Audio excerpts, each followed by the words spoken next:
నమస్తే, welcome to మనం TV. మనతో పాటు ప్రస్తుతం జనరల్ ఫిజిషియన్ డాక్టర్ ప్రదీప్ గారు ఉన్నారు. ఆయనతో మాట్లాడదాం. డాక్టర్ గారు నమస్కారం. నమస్కారం. డాక్టర్ గారు, ఈ రోజులలో ఎక్కువగా చిన్న వయసు నుంచి గుండెపోటు వచ్చే వాళ్ళని చూస్తున్నాం. ఇంతకు ముందు అంటే ఒక 60 ఏళ్ళు దాటినాక అది కూడా మూడోసారి వస్తే తీవ్రత ఎక్కువ ఉంటుంది అని భయపడేవాళ్ళు. 60 ఏళ్ళ తర్వాత వచ్చే వాళ్ళనే చూసేవాళ్ళం. కానీ నౌ డేస్ చిన్న పిల్లల నుంచి మొదలుకొని సడన్ గా డాన్స్ చేస్తూ ఉంటారు, లేకపోతే జిమ్ లో ఉంటారు, ఏదన్నా యాక్టివిటీస్ చేస్తూ ఉంటారు, సడన్ గా పడిపోతారు, హార్ట్ అటాక్ వచ్చి చనిపోవడం అలా జరుగుతూ ఉంటుంది. దీనికి ఏజ్ అనేది సంబంధం లేకుండా వస్తుంది. దీనికి రీజన్ ఏంటంటారు? మేజర్ రీజన్ మెయిన్ గా చెప్పుకోవాలనుకుంటే మీకు ఒక ఎగ్జాంపుల్ చెప్తా. ఫస్ట్, ఒకప్పుడు మన ముత్తాతలు కానీ వాళ్ళందరూ కూడా మినిమం 100 సంవత్సరాలు బతికేవాళ్ళు. ఇప్పుడు మన తాతలు వీళ్ళందరూ 70 సంవత్సరాలకే చనిపోతున్నారు. లేదా మా ఫాదర్కి రీసెంట్గా 50-60 సంవత్సరాలకే స్టంట్ పడింది. సేమ్ అలా తీసుకుంటే మా ఫ్రెండ్స్ రీసెంట్గా 30-35లో రీసెంట్గా మా డాక్టర్స్ అన్నీ ఫాలో అయ్యే వాళ్ళు రీసెంట్గా 3 చనిపోయారండి. మీరు నమ్ముతారు? డాక్టర్స్. ఎందుకంటే ఆ స్ట్రెస్ఫుల్ లైఫ్ కానీ ఇలా చాలా కారణాలు, మెయిన్గా ఫుడ్ హ్యాబిట్స్ కానీ స్ట్రెస్ కానీ ఇలా చాలా కారణాలు అనేవి ఉంటున్నాయి.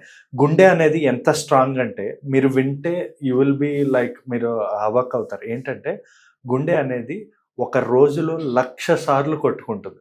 అంటే నిమిషానికి మీరు వేసుకుంటే ఒక రోజులో 1,00,000 సార్లు కొట్టుకుంటుంది. అది ఒక రోజులో చూసుకుంటే 7,600 లీటర్ల బ్లడ్ని పంప్ చేస్తుంది అనమాట హార్ట్ అనేది. సో ఇంత స్ట్రాంగెస్ట్ ఆర్గన్ మన బాడీ మొత్తంలో చూసుకుంటే బ్రెయిన్ కానీ కిడ్నీ కానీ లివర్ కానీ ఏమైనా తీసుకోండి, ఏదైనా స్ట్రాంగెస్ట్ ఆర్గాన్ ఉందంటే గుండె. ఎందుకంటే అది నిరంతరం పనిచేస్తూనే ఉంటుంది. మనం 70 సంవత్సరాలు అయితే 70 సంవత్సరాలు, 100 సంవత్సరాలు అయితే 100 సంవత్సరాలు కొట్టుకుంటూనే ఉంటుంది. అంత స్ట్రాంగెస్ట్ ఆర్గాన్ ఇప్పుడు ఎందుకు డ్యామేజ్ అవుతుంది, ఈ జనరేషన్లో ఎందుకు డ్యామేజ్ అవుతుంది అంటే నేను మెయిన్గా చెప్పేది లైఫ్ స్టైల్. మెయిన్గా లైఫ్ స్టైల్ అంటే చాలా ఉంటాయండి. లైక్ స్మోకింగ్ అవ్వచ్చు, డ్రింకింగ్ అవ్వచ్చు, లేదా వేరే ఏదైనా అవ్వచ్చు. ఇవే కాకుండా జంక్ ఫుడ్స్. మెయిన్గా మనం జంక్ ఫుడ్స్ని పక్కన పెడితే మనం తినే ఏ ఆహారం కూడా ఆర్గానిక్ అనేది లేదండి. ప్రతిదీ కల్తీ. అంటే దేనిలో కూడా క్వాలిటీ లేదు. మీరు తాగే పాల నుంచి పెరుగు నుంచి కల్తీ.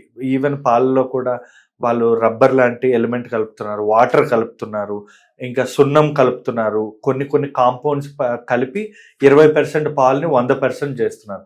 పన్నీర్ కల్తీ. మనం తినే ఫ్రూట్స్ లేదా వెజిటబుల్స్ అవన్నీ కూడా ఫాస్ఫేట్స్ అవన్నీ యాడ్ చేసి అవి తొందరగా రైపన్ అవ్వడానికి పెట్టడం కానీ, ఈవెన్ మీరు తీసుకునే హనీ కల్తీ, మీరు తీసుకునే ఆయిల్ కల్తీ.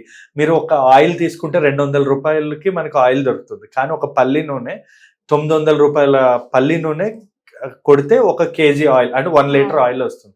మరి 200కి ఎలా వస్తుంది? దానిలో అర్జమిన్ ఆయిల్స్, ఈ కల్తీ ఆయిల్స్, చీప్ నాసిరకమైన ఆయిల్స్ అనేవి కలుపుతున్నారు.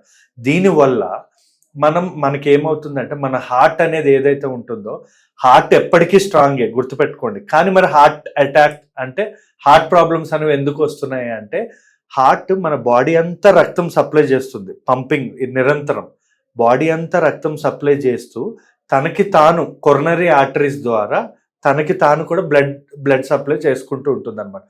ఈ కల్తీ ఫుడ్, ఈ ఇన్ఆర్గానిక్ ఫుడ్స్ తినడం వల్ల ఆ హార్ట్కి వెళ్ళే ఆ కొరనరీ ఆర్టరీస్ ఏవైతే ఉంటాయో అవి బ్లాక్ అవుతాయి. కొరనరీ ఆర్టరీస్ బ్లాక్ అవడం వల్ల హార్ట్కి వెళ్ళాల్సిన ఆక్సిజన్, న్యూట్రన్స్ ఏవైతే ఉంటాయో అవి ఆగిపోయి ఆ హార్ట్ అనేది కంప్లీట్ ఆ మజిల్ డ్యామేజ్ అయ్యి హార్ట్ ఆగిపోవడం, హార్ట్ అటాక్ రావడం అనేది జరుగుతుంది అనమాట.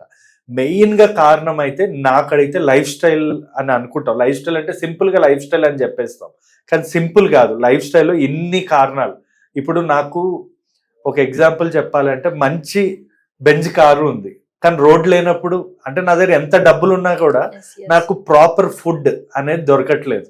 సో దాని గురించి నేను చాలా చింతిస్తున్నాను. ఇవే కాకుండా ఇప్పుడు యంగ్స్టర్స్ ఈ smoking, drinking, night lifes, night duties, లేదా ఏమంటారు కూర్చుని పని అనేది ఎక్కువ అయిపోయింది. కార్లు వచ్చేసాయి, ఈ సైకిల్ తొక్కడం ఆపేసాం, నడవడం ఆపేసాం, ఫిజికల్ యాక్టివిటీ లేదు, కంప్లీట్ గా తగ్గిపోయింది. ఇవన్నీ కారణాల వల్ల కూడా మనకి ఇది మనం ఇప్పుడు ఇదిలో మీరు జరుగు లైఫ్ స్టైల్ అంటున్నారు కాబట్టి ఈ అంటే మెయిన్ గా ఈ జనరేషన్ వాళ్ళు ఎక్కువగా ఈ నైట్ టైమ్ లేట్ నైట్ తినడము, లేట్ నైట్ పడుకోవడము అనేది కూడా రెగ్యులర్ అయిపోయింది. ఇంతకు ముందు అంటే ఒకప్పుడు 7 o'clock తినేసి పడుకునే వాళ్ళు, 9 లోపే పడుకునే వాళ్ళు. అది ఒక సైకిల్ నీట్ గా ఉండేది. యా కానీ ఇప్పుడు 12 o'clock తిని 1-2కి కూడా పడుకుంటున్నారు చాలా మంది. దాని వల్ల కూడా ఇంపాక్ట్ ఉంటుంది ఆఫ్ అంటారు. కోర్స్ అది కూడా ఒక కారణం అండి. ఇది ఏంటంటే మన బయలాజికల్ సైకిల్ అనేది చాలా ఇంపార్టెంట్ ఫర్ హార్ట్. ఏంటంటే మన హార్ట్ నిరంతరం కొట్టుకుంటూనే ఉంటుంది, కానీ దానికి ఒక అలవాటు ఉంటుంది అనమాట. అది కూడా రిలాక్స్ అంటే ఇప్పుడు మార్నింగ్ అంతా ఒక 92 times కొట్టుకుంది అనుకోండి, మనం డీప్ స్లీప్లో ఉండేటప్పుడు హార్ట్ అనేది స్లోగా దాని పని అది మరిచి చేసుకుంటూ ఉంటుంది ఆటోమేటిక్గా. సో ప్రతిరోజు మనం ఒక టైంకి పడుకున్నప్పుడు ఆ టైంకి హార్ట్ రెస్ట్ అనేది కోరుకుంటుంది. ఆ టైంకి మనం పడుకోలేదు, ఈరోజు 11కి పడుకున్నాం, రేపు 3 o'clock midnight పడుకున్నాం. ఇలా మనం చేంజ్ చేయడం వల్ల హార్ట్కి ఏంటంటే స్ట్రెస్ అనేది పడుతుంది. స్ట్రెస్ అంటే ఏమవుతుంది, బాడీలో కార్టిజోల్ స్ట్రెస్ హార్మోన్ అంటాం. ఈ కార్టిజోల్ అనేది పెరిగిపోవడం వల్ల హార్ట్ మీద ఈ స్ట్రెస్ పడి హార్ట్ బీట్ రిథమ్ దెబ్బతినడం వల్ల కూడా మనకి ఎరిథ్మియాస్ అంటాం. అంటే హార్ట్ లబ్ అని కొట్టుకునేది మధ్య మధ్యలో స్కిప్ అవుతూ ఉంటుంది. అలా స్కిప్ అవడం వల్ల కూడా హార్ట్ లో కొలెస్ట్రాల్ పేరుకుపోవడం, ఎరిథ్మియాస్ రావడం, లేదా వేరే కారణాల వల్ల కూడా మనకి హార్ట్ ప్రాబ్లమ్స్ వచ్చే అవకాశాలు చాలా ఎక్కువగా ఉంటాయి. ఓకే, ఇందాక మీరు చెప్పినట్టు డాక్టర్స్ కూడా చనిపోయారు అని అంటే ఒక సిస్టమాటిక్ లైఫ్ స్టైల్ ఉన్నా కూడా స్ట్రెస్ బ్యాలెన్స్ చేసుకోవడం కూడా ఇంపార్టెంట్ అంటారా? అఫ్ కోర్స్ ఇప్పుడు డాక్టర్ అయినంత మాత్రం దేవుళ్ళు అయితే కాదు కదండి. అంటే అంటారు వైద్యో నారాయణ హరి అని చెప్పి, బట్ ఇట్స్ నాట్ ట్రూ. ఎందుకంటే డాక్టర్లు కూడా హ్యూమన్ బీయింగ్స్, వాళ్ళకి కూడా ఫీలింగ్స్ ఉంటాయి. వాళ్ళకి ఏంటంటే మామూలుగా పనిచేసే వాళ్ళకంటే డాక్టర్స్కి ఏంటంటే బ్రెయిన్ స్ట్రెస్ చాలా ఎక్కువ ఉంటుంది. అంటే పేషెంట్కి గురించి ఆలోచించడం కానీ, పేషెంట్కి ఏమైనా అయితే ఎమోషనల్ ఫీల్ అవ్వడం, వాళ్ళకి ఫీలింగ్స్ ఉంటే బయటికి చూపించుకోరు. సో దానివల్ల అది వాళ్ళు ఇన్నర్గా తీసుకుంటే మాత్రం ఖచ్చితంగా ఆ స్ట్రెస్ ఎక్కువైపోయి రీసెంట్గా 30 to 40 years మధ్యలో ఈ ఇయర్లో నాకు తెలిసిన ఒక ఎనస్థీషియా డాక్టర్, ఒక కార్డియాలజిస్ట్, ఒక ఆర్థోపెడిక్ ముగ్గురు చనిపోవడం జరిగింది హార్ట్ అటాక్తో. అంటే వాళ్ళు బయట వాళ్ళ హెల్త్ చూసుకుంటున్నారు కానీ వాళ్ళు సెల్ఫ్ గా వాళ్ళ హెల్త్ చూసుకోవట్లేదు. సో స్ట్రెస్ కూడా చాలా మేజర్ రోల్ ప్లే చేస్తుంది. Yeah of course 100%. Right doctor గారు, థ్యాంక్ యూ.